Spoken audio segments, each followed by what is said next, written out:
Pendant un mois, c'est Speed Théâtre qui t'emmène dans les coulisses du Festival Off d'Avignon. Bonjour, vous êtes bien de retour sur Speed Radio, en direct du Festival d'Avignon. Aujourd'hui, on va parler un peu cuisine et relations sociales avec Christophe Zinc, qui vient nous présenter Etoc au Théâtre de la Tache d'Ancre tous les jours, du 7 au 30 juillet à 16h. Bonjour, comment ça va ?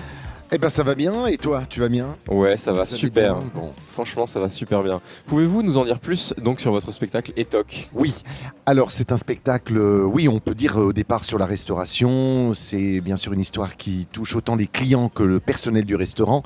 Mais surtout, c'est un soir particulier parce qu'il y a un critique gastronomique qui va arriver. Donc tout le monde est sous pression. Autant le personnel, évidemment, que les clients. Et peut-être, j'ai envie de dire, dans ce moment de théâtre, en fond, il y a aussi cette réflexion sur peut-être la possibilité de pouvoir peut-être éventuellement changer de vie.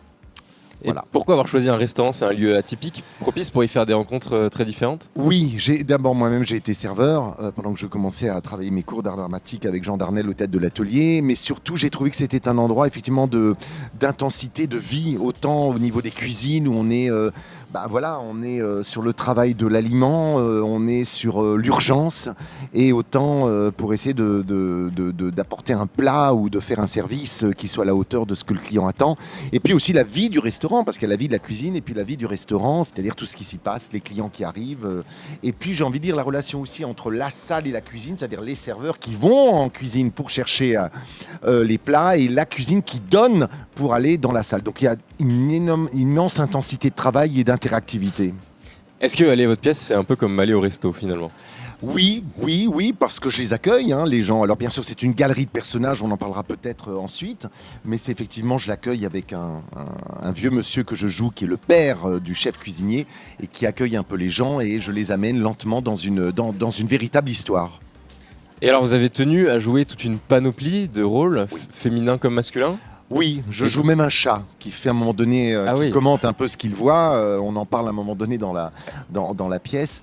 Ils ont tous un caractère haut en couleur ? Oui, j'ai essayé. Autant j'ai un chef despotique, autant j'ai une Madame Michel qui est la directrice de salle, qui est très fragilisée parce qu'elle sait qu'elle est trompée par son mari.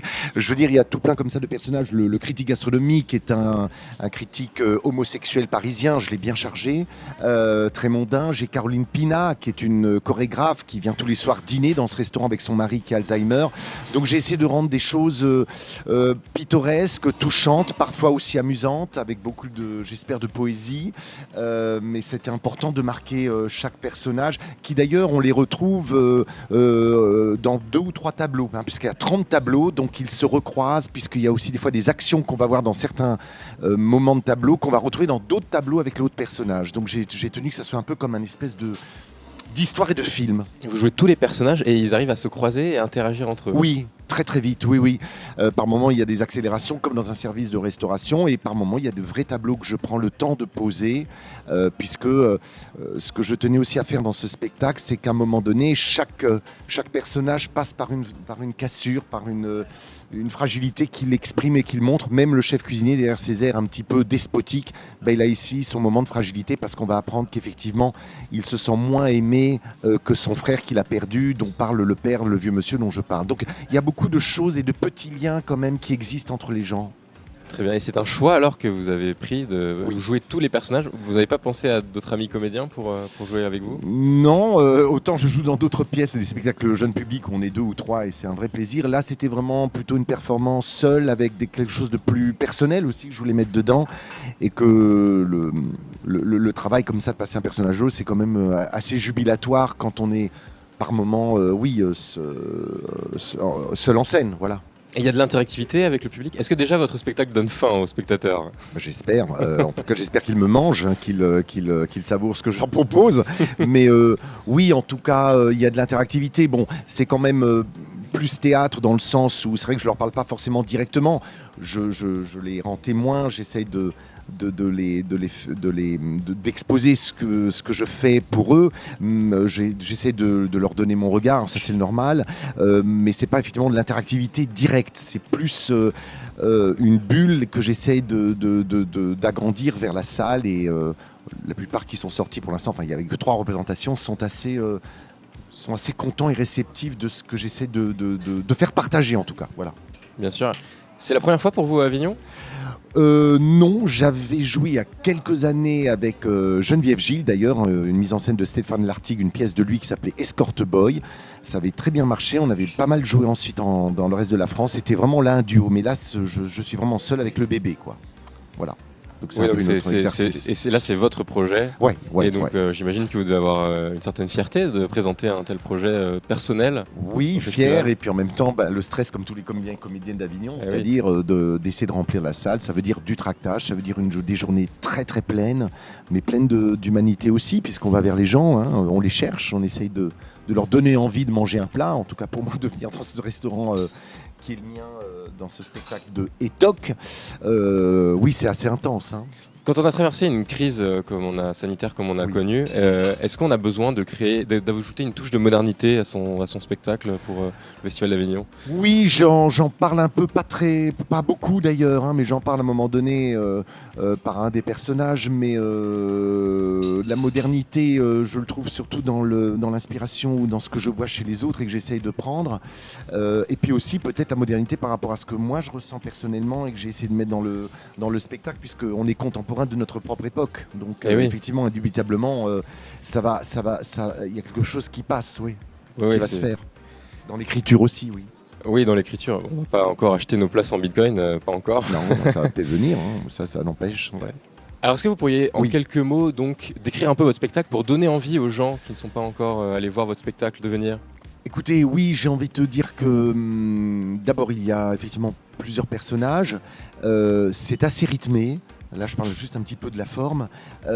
Et j'ai envie de dire, il y a une vraie histoire. L'histoire tourne autour quand même mine de rien, autour d'un serveur qui est alsacien d'origine, donc il a un accent. Il parle comme ça, et puis il est content de recevoir les chants.